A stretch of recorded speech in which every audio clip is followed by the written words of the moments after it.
आ रही है ऐसी एकादशी जो हमारी सभी कामनाओं को पूर्ण कर सकती है और हमारे जीवन में सभी प्रकार की सुख समृद्धि प्रदान कर सकती है। हाँ जी, आ रही है कामदा एकादशी। क्या रहेगा उसका पूजा विधि विधान, पारण समय और ऐसे हम कौन से विशेष उपाय करें जिससे हमारी मनोकामनाओं की पूर्ति हो। जानिए मेरे साथ। नमस्कार, मैं एस्ट्रोलॉजर बी ऋतु अपने यूट्यूब चैनल पर आपका हार्दिक स्वागत करती हूँ। कैसे हैं आप सब? आशा करती हूँ आप सब बहुत अच्छे होंगे। इस बार एकादशी का व्रत रखा जाएगा 11 जून 2026 को और दिन भी पड़ रहा है गुरुवार का। ऐसा संयोग हमें प्राप्त हो रहा है जिस पर हम अपनी सभी मनोकामनाओं को पूर्ण कर सकते हैं, क्योंकि भगवान का प्रिय महीना है, भगवान का प्रिय दिन है और भगवान का प्रिय व्रत है। इन सब का एक साथ संयोग होने से यह एकादशी की महत्वता और अधिक बढ़ गई है, क्योंकि यह एकादशी है कामदा एकादशी और इसको परमा एकादशी भी कहा जाता है, सभी कामनाओं को पूर्ण करने वाली। इस एकादशी का पालन करके हम अपने जीवन की सभी बाधाओं को समाप्त कर सकते हैं। तो ये एकादशी वो एकादशी जो हमारी सभी कामनाओं को पूर्ण कर सकती है।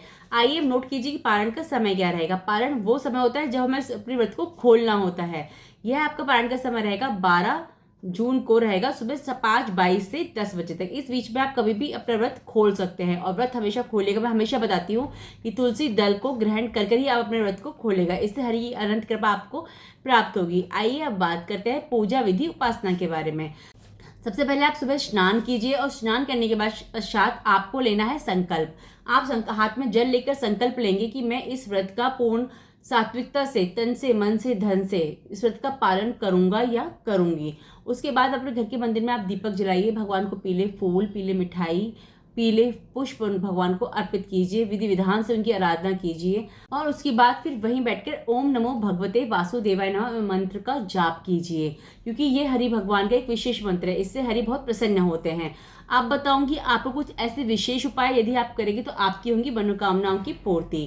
आपको तुलसी के समक्ष 11 घी के दिए कल जरूर जलाने हैं। साथ ही भगवान को आप कल तुलसी दल जरूर अर्पित करेंगे। आज ही तोड़कर रख लीजिएगा, क्योंकि एकादशी के दिन तुलसी तोड़ी नहीं जाती है।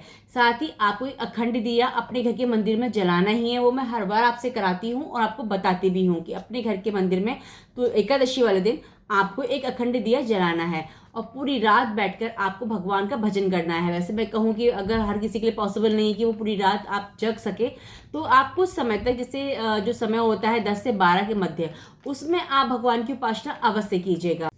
मैं कहूँगी कि आप विष्णु सहस्त्र नाम या गीता का पाठ अवश्य कीजिएगा, क्योंकि ये ऐसे पाठ है जिनसे हरि बहुत प्रसन्न होते हैं और हमारी मनोकामनाओं की पूर्ति करते हैं। यदि आपके लिए विष्णु सहस्त्र नाम का पाठ करना पॉसिबल ना हो तो आप YouTube पर भी सुन सकते हैं, लेकिन जो रात्रि का समय होता है 10 से 12 के मध्य, उसमें अवश्य अपने घर के मंदिर में बैठकर हरि नाम का कीर्तन अवश्य कीजिएगा।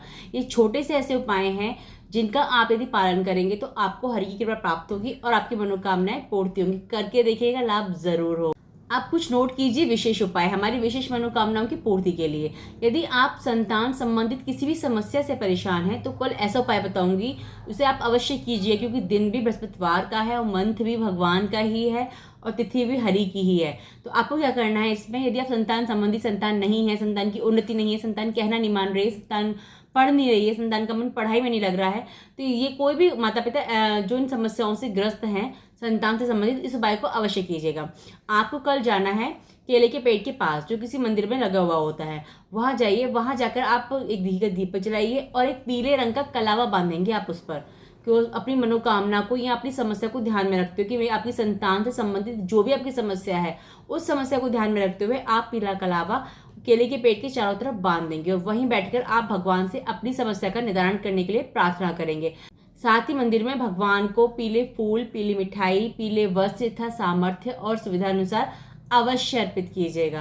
ये छोटा सा उपाय है पर जादू कर जाए। आप कहेंगे कि आपकी संतान संबंधी समस्या कोई बची ही नहीं है और कमेंट में जरूर बताइएगा मुझे यदि आपकी समस्या का निराकरण होता है। अब धन संबंधी समस्याओं के लिए एक विशेष उपाय, यदि आप भी धन के फ्लो को बढ़ाना चाहते हैं या धन संबंधी समस्या से परेशान है तो इस दिन कीजिएगा एक विशेष प्रयोग। आप एक पीले रंग का कपड़ा लीजिए और इसके लिए जो सामग्री चाहिए वो आज ही अरेंज कर लीजिएगा।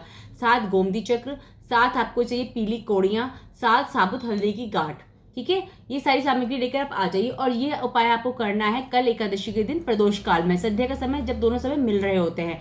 पीले रंग के कपड़े को आप बिछाइए, फिर उस पर आप डालेंगे, सबसे पहले कोई इत्र लगाएंगे। मैं कहूँगी कि आप गुलाब का इत्र लगाइए।